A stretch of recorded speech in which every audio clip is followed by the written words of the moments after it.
तो नमस्कार बच्चों, आपका स्वागत है हमारे यूट्यूब चैनल एग्जाम लवर पर। यदि आप नए हैं तो सबसे पहले चैनल को सब्सक्राइब कर लीजिए और इस वीडियो को लाइक करके अपने दोस्तों को शेयर कर दीजिए, क्योंकि हम लोग आज बात करेंगे बिहार बोर्ड कक्षा 10 का साइंस का क्वेश्चन पेपर का एनालिसिस है। ठीक है, जो कि फर्स्ट शिफ्ट में आपका हुआ है और ये आपका क्वेश्चन सेट आपका कि आई है। आपका कोई भी क्वेश्चन सेट हो, ए हो, बी हो, सी हो, आप अच्छे से देख लीजिए। क्वेश्चन इधर इधर उधर ही है और अपना क्वेश्चन देख करके जो एग्जामिनेशन दिए हैं स्टूडेंट वो, और जो परीक्षा नहीं दिए हैं वो भी क्या कीजिए, इस क्वेश्चन पेपर का एनालिसिस को पूरा देखिए और 100% मैं ऑथेंटिक आपको आंसर दूंगा। तो आप इस वीडियो में लास्ट तक बने रहिएगा। 10 या 15 मिनट का वीडियो होने वाला है। जैसा कि आपको मालूम है कि इस साइंस के क्वेश्चन में आपको 80 क्वेश्चन आता है और बनाना है क्या चीज़, 40 है। ये आपका 80 क्वेश्चन आता कहाँ से है? फिजिक्स से आता है, केमिस्ट्री से आता है, बायोलॉजी से आता है। ठीक है, तो पहला क्वेश्चन कह रहा है कि पित्तरस स्रावित होता है। तो पित्तरस कहाँ से स्रावित होता है? यकृत से होता है, यानी कि bile juice is secreted by, ये कहाँ से होता है? लीवर से होता है। तो पहला का हो जाएगा ऑप्शन नंबर बी। पहला के बाद आते हैं क्वेश्चन नंबर 2, क्षुद्रांश में स्थित रसांकुर का क्या कार्य होता है? तो अवशोषण का सही सतही क्षेत्रफल को क्या करता है? बढ़ाता है। दूसरा का हो जाएगा सी। दूसरा के बाद आते हैं क्वेश्चन नंबर 3, कह रहा है कि मुख्य गुहा का पिछला भाग क्या कहलाता है? मुख्य गुहा का पिछला भाग क्या कहलाता है? ये ग्रहणी कहलाता है। ठीक है, डेरनम कहलाता है। अगला क्वेश्चन नंबर 4, बाहरी वातावरण से कोशिका में ऑक्सीजन का स्थानांतरण और कार्बन डाइऑक्साइड को हटाना कहलाता है, क्या कहलाता है? यह अंतर श्वसन कहलाता है। तो चौथा का हो जाएगा ऑप्शन नंबर सी। चौथा के बाद आते हैं क्वेश्चन नंबर आपका 5वां, प्रकाश संश्लेषण में ऑक्सीजन का मूल स्रोत क्या होता है? तो जल होता है। ठीक है, H2O यानी कि वाटर। अगला क्वेश्चन नंबर आपका 6, निम्नलिखित में से किसे कोशिका का ऊर्जा मुद्रा के रूप में जाना जाता है? ठीक है, तो पावर एनर्जी करेंसी किसे कहते हैं? ATP यानी कि एडेनोसिन ट्राइफॉस्फेट। छठा का हो जाएगा ऑप्शन नंबर ए। छठा के बाद आते हैं क्वेश्चन नंबर तुम्हारा 7वां, कह रहा है पादप में जाइलम उदयतय होता है। तो जल से जाइलम और जल से क्या हो गया? जल का वहन करता है, यानी कि कैरिंग ऑफ वाटर। ठीक है, तो 7वां का हो जाएगा ऑप्शन नंबर डी। 7 के बाद आते हैं क्वेश्चन नंबर 8 है, प्लाज्मा के अलावा रक्त में निम्नलिखित में क्या पाया जाता है? तो प्लाज्मा के अलावा रक्त में क्या पाया जाता है?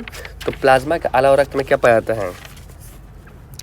तो इसमें से बताइए, WBC पाया था, RBC पाया था, ब्लड प्लेटलेट्स पाया जाता है। तो 8वां का हो जाएगा ऑप्शन डी, इनमें से सभी। ठीक है, यानी कि ऑल ऑफ दीज। 8वां का हो जाएगा डी। 8 के बाद आते हैं क्वेश्चन नंबर 9, अम्ल का जलीय विलयन विद्युत का संचालन करता है, क्योंकि अम्ल में, ठीक है, अम्ल में क्या होता है? ये आयनिक होता है। ठीक है, तो 9वां का हो जाएगा ऑप्शन पे। 9 के बाद आते हैं क्वेश्चन नंबर 10, निम्नलिखित में कौन गंधीय सूचक है, यानी कि ओलिफैक्ट्री इंडिकेटर नहीं है? ठीक है, तो ओलिफैक्ट्री इंडिकेटर नहीं है कि बात कर रहा है ना, शकरकंद नहीं होता है। ठीक है, यानी कि स्वीट पोटैटो। तो 10वां का हो जाएगा ऑप्शन नंबर सी। 10 के बाद आते हैं क्वेश्चन नंबर 11, कह रहा है कि चींटी के डंक में कौन सा अम्ल होता है? तो मेथनोइक अम्ल होता है। ठीक है ना। चलिए, तो 11 का हो जाएगा सी। 11 के बाद आते हैं क्वेश्चन नंबर 12, निम्नलिखित में किसको जल में डूबो कर रखा जाता है? तो स्पेस फास्फोरस यानी कि P4 होता है ना, उसको जल में डूबो कर रखा जाता है। 12 का हो जाएगा ऑप्शन नंबर बी। 12 के बाद क्वेश्चन नंबर 13, अयस्क में अशुद्धि के रूप में उपस्थित पदार्थ क्या कहलाता है? अधात्री कहलाता है, गैंग कहलाता है। ठीक है, तो 13 का हो जाएगा ऑप्शन नंबर बी। 13 के बाद आते हैं क्वेश्चन नंबर 14, निम्नलिखित में किस धातु को चाकू से आसानी से काटा जा सकता है? तो सोडियम यानी कि 11 को काटा जा सकता है। ठीक है, तो 14 का हो जाएगा ऑप्शन नंबर ए। 14 के बाद आते हैं क्वेश्चन नंबर 15, सोने में कौन सा धातु मिलाकर मिश्र धातु बनाया जाता है? ठीक है, तो कॉपर को मिलाकर मिश्र धातु बनाया जाता है। तो 15 का हो जाएगा ऑप्शन नंबर बी। 15 के बाद आते हैं क्वेश्चन नंबर 16, सिलिकॉन एक क्या होता है? सिलिकॉन एक क्या होता है? एक नॉन मेटल होता है, यानी कि अधातु होता है। तो 16 का हो जाएगा ऑप्शन नंबर ए। 16 के बाद आते हैं क्वेश्चन नंबर क्या चीज़? 17, लेंस के फोकस F और क्षमता P से क्या समझता है? P = 1/f होता है ना, तो इसको गुना कर देंगे तो F × P = 1। तो 17 का हो जाएगा ऑप्शन नंबर बी। 17 के बाद आते हैं क्वेश्चन नंबर 18, कह रहा है कैमरे का कौन सा भाग है आंखों के रेटिना के सतह का कार्य करता है? तो फिल्म जो होता है ना, आंखों के रेटिना के सतह का कार्य करता है। तो 18 का हो जाएगा ऑप्शन नंबर सी। 18 के बाद आते हैं क्वेश्चन नंबर 19, एक स्वस्थ मानव नेत्र के लिए निकट दूरी और तुमको दूर बिंदु क्या होता है? तो निकट के लिए आपका 25 सेंटीमीटर और दूर के लिए क्या होता है? अनंत होता है। तो 19 का हो जाएगा ऑप्शन नंबर सी। 19 के बाद आते हैं क्वेश्चन नंबर 20 है, चंद्रमा पर खड़े अंतरिक्ष यात्री को आकाश प्रतीत होता है। तो आकाश कैसा प्रतीत होता है? तो काला प्रतीत होता है। ठीक है, तो 20 का हो जाएगा ऑप्शन नंबर सी। 20 के बाद आते हैं क्वेश्चन नंबर 21, नेत्र के समंजन क्षमता का कम हो जाने से उत्पन्न क्या होता है? तो जरा देर से 2 सूर पहुँच जाता है। 21 का हो जाएगा ऑप्शन नंबर बी। 21 के बाद आते हैं क्वेश्चन नंबर आपका 22 है, किसी चालक की प्रतिरोधकता क्या होती है? ओम मीटर होती है। तो 22 का हो जाएगा ऑप्शन नंबर ए। 22 के बाद आते हैं क्वेश्चन नंबर 23 है, जूल में कितनी कैलोरी होती है? तो 1 जूल में कितना कैलोरी होता है? तो 0.224 होता है। तो 23 यहाँ पे लगा दिया आंसर पर ऑप्शन नंबर फर्स्ट। ठीक है, अगला क्वेश्चन नंबर 24 है, विद्युत बल्ब में फिलामेंट निम्नलिखित में किस धातु का बना होता है? टंगस्टन W का बना होता है। 24 का हो जाएगा ऑप्शन नंबर सी।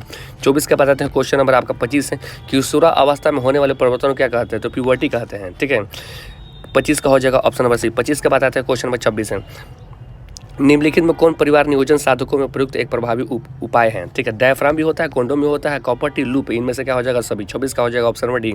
24 के बाद आता है क्वेश्चन नंबर 27 है, करेगा अटाविज्म का क्या अर्थ होता है? तो अटाविज्म का क्या अर्थ होता है? तो अटाविज्म का अर्थ होता है कि संतति में पूर्वजों गुण का आना और जो जनक में नहीं होती है। ठीक है, तो 27 का हो जाएगा ऑप्शन नंबर क्या चीज़? सी। 27 के बाद आता है क्वेश्चन नंबर 28 है। 28 नंबर क्वेश्चन कह रहा है किसी जीव में जीनी संरचना कहलाती है, तो जीनी संरचना क्या कहती है? जीनोटाइप कहलाती है। तो 28 का हो जाएगा ऑप्शन नंबर बी। 28 के बाद आती है क्वेश्चन नंबर 29, प्राकृतिक चयन द्वारा जीवों का विकास कहलाता है। तो प्राकृतिक चयन जीवों का विकास क्या कहलाता है? ये आपको डार्विनवाद कहलाता है। ठीक है, तो 29 का हो जाएगा ऑप्शन नंबर डी। 29 के बाद आते हैं क्वेश्चन नंबर 30 है। क्वेश्चन नंबर 30 कह रहा है कि जैव आवर्धन प्रदर्शित करने वाला रसायन कौन सा है? तो जैव आवर्धन कौन प्रदर्शित करता है? तो डीडीटी करता है। ठीक है, तो 30 का हो जाएगा ऑप्शन नंबर डी। 30 के बाद आते हैं क्वेश्चन नंबर आपका 30 के बाद आते हैं क्वेश्चन नंबर 31 है। कह रहा है कि प्राथमिक उपभोक्ता कहलाता है, शाकाहारी कहलाता है, वेजिटेरियन। ठीक है, तो 31 का हो जाएगा डी। 31 के बाद आते हैं क्वेश्चन नंबर 32 है। सीएफसी का व्यापक उपयोग होता है, तो जेट इंजन भी होता है, रेफ्रिजरेटर भी होता है, एयर कंडीशन, इनमें से क्या हो जाएगा? सभी। 32 का हो जाएगा ऑप्शन नंबर डी। 32 के बाद आता है क्वेश्चन नंबर क्या चीज़? 33 है। ब्यूटेन के कितने समयावधि संभव है? तो ब्यूटेन के कितने समय संभव है? तो इसका हो जाएगा ऑप्शन नंबर ए, 2 संभव है। ठीक है, कर रहा है 34 नंबर क्वेश्चन, मीथेन के अणु का आकार कैसा होता है? मीथेन का अणु का आकार कैसा होता है? समचतुष्फलकीय होता है। 34 का हो जाएगा ऑप्शन नंबर डी। 34 के बाद आते हैं क्वेश्चन नंबर 35, रासायनिक यौगिक में कार्बन की सोजकता कितनी होती है? तो कार्बन की सोजकता कितनी होती है? 4 होती है। 35 का हो जाएगा ऑप्शन नंबर डी। 35 के बाद आते हैं क्वेश्चन नंबर 36, निम्न में कौन संतृप्त हाइड्रोकार्बन है? संतृप्त हाइड्रोकार्बन एल्केन है। तो 36 का हो जाएगा ऑप्शन नंबर ए। 36 के बाद आते हैं क्वेश्चन नंबर 37, कह रहा है कि इथिलीन का IUPAC नाम क्या होता है? तो एथीन होता है। ठीक है, तो 37 का हो जाएगा ऑप्शन नंबर सी। 37 के बाद आते हैं क्वेश्चन नंबर 38, मेंडलीव का आवर्त सारणी का एक कमी क्या थी? तो ये हाइड्रोजन की स्थिति उपस्थित स्थान नहीं होना। ठीक है, तो 38 का हो जाएगा ऑप्शन नंबर सी। 38 के बाद आते हैं क्वेश्चन नंबर 39 है। कार्य का अष्टक का नियम निम्नलिखित में से किसके द्वारा प्रतिपादित किया गया था? तो अष्टक का नियम न्यूटन ने दिया था। तो 39 का हो जाएगा ऑप्शन नंबर बी। 39 के बाद आते हैं क्वेश्चन 40 है, निम्नलिखित में कौन यौगिक सबसे अधिक क्षारीय होता है? तो N2O। ठीक है, तो 40 का हो जाएगा option number D, NO2 sorry. अगला क्वेश्चन नंबर आपको 41 है, कल्पक्कम नाभिकीय विद्युत संयंत्र किस राज्य में स्थित है? तो कल्पक्कम कहाँ है? आपका तमिलनाडु में है। तो 41 का हो जाएगा ऑप्शन नंबर बी। 41 के बाद आते हैं क्वेश्चन नंबर कौन सा? 42 नंबर क्वेश्चन आता है। 42 नंबर क्वेश्चन कह रहा है कि घरेलू गैस यानी कि LPG का मुख्य घटक अवयव क्या है? तो क्या होता है? ब्यूटेन होता है। तो 42 का हो जाएगा ऑप्शन नंबर सी। 42 के बाद आते हैं क्वेश्चन नंबर 43 है, ऊर्जा के 2 अनवीकरणीय स्रोत कौन से हैं? तो अनवीकरणीय की बात कर रहा है ना, तो जो खत्म हो जाएगा, तो कोयला पेट्रोलियम खत्म हो जाएगा, तो ये क्या होगा? अनवीकरणीय। 43 का हो जाएगा ऑप्शन नंबर बी। 43 के बाद आते हैं क्वेश्चन नंबर 44 है, शोषण किस प्रकार का अभिक्रिया होती है? तो शोषण किस प्रकार की अभिक्रिया होती है? उपचयन अभिक्रिया होती है। 44 का हो जाएगा ऑप्शन नंबर डी। 44 के बाद आते हैं क्वेश्चन नंबर 45, इलेक्ट्रॉन के स्थानांतर से बने यौगिक क्या कहते हैं? तो इलेक्ट्रॉन के स्थानांतर से क्या बनता है? सहसंयोजक बनता है। तो 45 का हो जाएगा ऑप्शन नंबर बी। 45 के बाद आते हैं क्वेश्चन नंबर 46 है, कह रहा क्वेश्चन नंबर 46, निम्नलिखित अभिक्रियाओं में कौन अपघटन की अभिक्रिया का उदाहरण है? ठीक है, तो ऑप्शन नंबर क्या हो जाएगा? डी हो जाएगा। 46 का हो जाएगा ऑप्शन नंबर डी। 46 के बाद आते हैं क्वेश्चन नंबर 47 है, कह रहा क्वेश्चन 47, निम्नलिखित में किसमें टार्टरिक अम्ल पाया जाता है? तो टार्टरिक अम्ल किस में पाया जाता है? तो इमली में टार्टरिक अम्ल पाया जाता है, सिरिका में पाया जाता है, एसिटिक अम्ल, टमाटर में ऑक्जेलिक अम्ल। ठीक है, तो 47 का हो जाएगा ऑप्शन नंबर बी, इमली हो जाएगा। अगला क्वेश्चन नंबर आपका चल रहा है, कर रहा है 48 कि बुझे हुए चूने का रासायनिक नाम क्या होता है? तो बुझा चूने में पानी रहेगा यानी कैल्शियम हाइड्रोक्साइड है। ठीक है, तो 48 का हो जाएगा ऑप्शन नंबर डी। 48 के बाद आते हैं क्वेश्चन नंबर 49 है, कह रहा है कि दोहरी परिसंचरण नहीं पाया जाता है, तो मछली में दोहरी परिसंचरण नहीं होता है। तो 49 का हो जाएगा ऑप्शन नंबर बी। 49 के बाद आते हैं क्वेश्चन नंबर 50 है, कह रहा है क्वेश्चन नंबर 50, यूरिया रक्त में कहाँ पर प्रवेश करती है? तो यूरिया रक्त में कहाँ प्रवेश करती है? यकृत में प्रवेश करती है। तो 50 का हो जाएगा ऑप्शन नंबर सी। 50 के बाद आते हैं क्वेश्चन नंबर 51। क्वेश्चन नंबर 51 कह रहा है कि ग्लूकोज का पुनर्वशोषण कहाँ होता है? ठीक है, तो PCT में होता है। तो 51 का हो जाएगा ऑप्शन नंबर ए हो जाएगा। अगला क्वेश्चन नंबर 52, निम्नलिखित विभिन्न क्रियाओं के फलस्वरूप बने हानिकारक पदार्थों को शरीर से बाहर निकालने के तंत्र को क्या कहते हैं? तो इसको उत्सर्जन कहते हैं, यानी कि एक्सक्रीशन सिस्टम कहते हैं। 52 का हो जाएगा ऑप्शन नंबर सी। 52 के बाद आते हैं क्वेश्चन नंबर 53, मेरुरज्जु के आघात से क्या होता है? तो मेरुरज्जु के आघात से क्या होता है? लकवा हो जाता है। ठीक है, लकवा यानी कि पैरालिसिस हो जाएगा। तो 43 का हो जाएगा ऑप्शन नंबर डी। अगला क्वेश्चन नंबर 54, कह रहा है कि मनुष्य के शरीर में सबसे बड़ी ग्रंथि कौन सी है? मनुष्य के शरीर में लीवर ग्रंथि होती है। ठीक है, तो बी हो जाएगा। 54 का हो जाएगा ऑप्शन नंबर बी। 54 के बाद आते हैं क्वेश्चन नंबर 55, पादप हार्मोन से कहते हैं, इसको फाइटो हार्मोन्स भी कहते हैं। तो 55 का हो जाएगा ऑप्शन नंबर बी। 55 के बाद आते हैं क्वेश्चन नंबर 56, पतियों द्वारा कायीय प्रवर्धन कहलाता है, उदाहरण है। ठीक है, तो इसका क्या हो जाएगा ऑप्शन नंबर डी यानी कि ब्रायोफाइलम। अगला क्वेश्चन, क्वेश्चन नंबर 57 कह रहा है कि मैग्नीशियम आवर्त सारणी के किस समूह का सदस्य है? तो आपका क्या हो जाएगा 57 का सी, दूसरा का सदस्य है।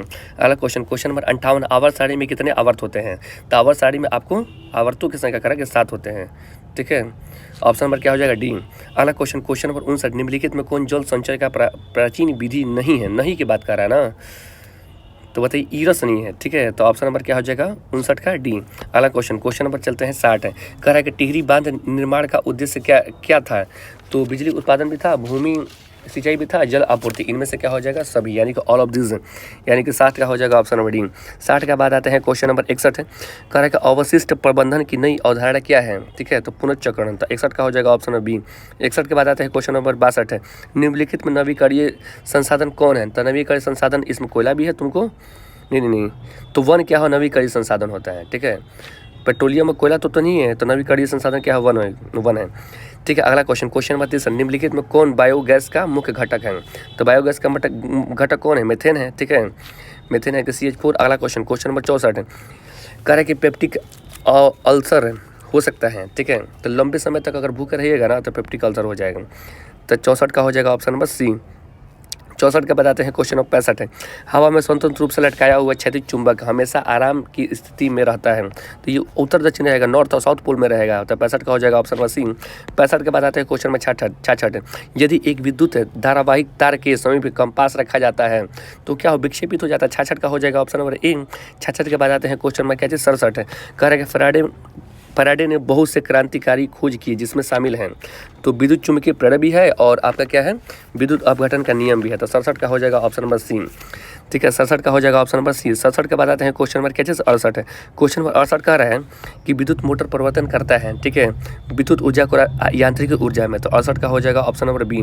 68 के बाद आते हैं क्वेश्चन नंबर 69, कह रहा है कि फ्लेमिंग के वाम हस्त नियम में बाएं हाथ के तर्जनी संकेत करता है, तो बाएं हाथ के तर्जनी किसको संकेत करता है? तो विद्युत क्षेत्र की दिशा को संकेत करता है। 69 का हो जाएगा ऑप्शन नंबर ए। 69 के बाद आते हैं क्वेश्चन नंबर आपका 70। क्वेश्चन नंबर 70 का कि विद्युत चालक के तार में विद्युत धारा को प्रवाहित करने पर तार के ऊपर पर तथा नीचे किस प्रकार की चुंबकीय क्षेत्र पैदा हो जाती हैं? तो किस प्रकार की हो जाए? विपरीत प्रकार की। ठीक है, तो 70 का हो जाएगा ऑप्शन नंबर ए। 70 के बाद आते हैं क्वेश्चन नंबर 71। ठीक है, जल विद्युत ऊर्जा किस प्रकार का ऊर्जा का स्रोत होता है? नवीकरणीय होता है जल विद्युत ऊर्जा। ठीक है, यानी कि रिन्यूएबल सोर्स ऑफ एनर्जी होता है, क्योंकि कभी खत्म नहीं होगा, इसका पुनर्चक्रण किया सतत प्रवाह संसाधन होता है। तो 71 का हो जाएगा ऑप्शन नंबर ए। 71 के बाद आते हैं क्वेश्चन नंबर 72। कौन सी गैस वैश्विक उष्मण के लिए उत्तरदायी है? तो कौन सा गैस होता है? कार्बन डाइऑक्साइड है। तो 71 का हो जाएगा ऑप्शन 72 का हो जाएगा ऑप्शन नंबर बी। 72 के बाद आते हैं क्वेश्चन नंबर 73। किरणों के समूह को क्या बोलते हैं? किरणों के समूह को किरण पुंज बोल देंगे, यानी कि रे बीम बोल देंगे। 73 का हो जाएगा ऑप्शन नंबर बी। 73 के बाद आते हैं क्वेश्चन नंबर 74। प्रकाश की किरण गमन करती है तो सीधी रेखा में करती है। ठीक है, तो 74 का हो जाएगा option C, in the straight line. ठीक है, 74 के बाद आते हैं क्वेश्चन 75। अवतल दर्पण किस प्रकार का दर्पण होता है? तो अवतल दर्पण किस प्रकार का अभिसारी होता है ना, कन्वर्ज होता है। ठीक है, तो 75 का हो जाएगा ऑप्शन बी। 75 के बाद 76 आते हैं। कार के हेडलाइट में निम्नलिखित में किस प्रकार के दर्पण का उपयोग किया जाता है? कार के हेडलाइट में हमेशा अवतल दर्पण का प्रयोग करते हैं, यानी कि कनकेव मिरर का प्रयोग करते हैं। तो 76 का हो जाएगा ऑप्शन बी। 76 के बाद आते हैं क्वेश्चन 77। अवतल दर्पण की फोकस दूरी हमेशा कैसी होती है? धनात्मक होती है। ऑप्शन नंबर क्या हो जाएगा? ए हो जाएगा। अगला क्वेश्चन, क्वेश्चन नंबर चलते हैं 78 नंबर। किस दर्पण में हमेशा वस्तु की छोटी प्रतिबिंब बनती है? तो किस दर्पण में छोटा बनता है? तो ये उत्तल लेंस बनता है, नहीं कि कन्वेक्स में बनता है। तो 78 का हो जाएगा ऑप्शन नंबर सी। 78 के बाद आते हैं क्वेश्चन नंबर 79। कह रहा है कि वायु में प्रकाश की चाल निर्वात प्रकाश की चाल से क्या होती है? तो कम ही ना होगा। निर्वात प्रकाश की चाल 3 × 10⁸ मीटर प्रति सेकंड होती है, या तो 3 लाख किलोमीटर प्रति सेकंड। तो वायु में कम होगा। ठीक है, तो 79 का क्या हो जाएगा? 79 का हो जाएगा ऑप्शन नंबर ए। 79 के बाद सबसे लास्ट क्वेश्चन चलते हैं। कह रहा प्रकाश द्वारा परिवर्तित कौन सी घटना तारों के टिमटिमाने को प्रदर्शित करता है? तो ये अपवर्तन हो गया, यानी कि रिफ्रैक्शन। तो 80 का हो जाएगा ऑप्शन नंबर डी। तो 80 का हो गया ऑप्शन नंबर क्या चीज़ है? डी। तो ये रहा आपका 80 टॉप क्वेश्चन। ठीक है, और ये 100% ऑथेंटिक आंसर दिया गया है। और ये आपका लघु उत्तरीय क्वेश्चन रहा है। ठीक है, ये आपका दीर्घ क्वेश्चन रहा है। ये आपका ऊपर वाला बायोलॉजी से था, ये आपका केमिस्ट्री से लघु उत्तरीय रहा, इसके बाद दीर्घ उत्तरीय केमिस्ट्री से रहा, इसके बाद ऊपर फिजिक्स से था, ये बायोलॉजी से रहा। ठीक है, मिला लीजिए कितना आया। तो आपको ये वीडियो कैसा लगा?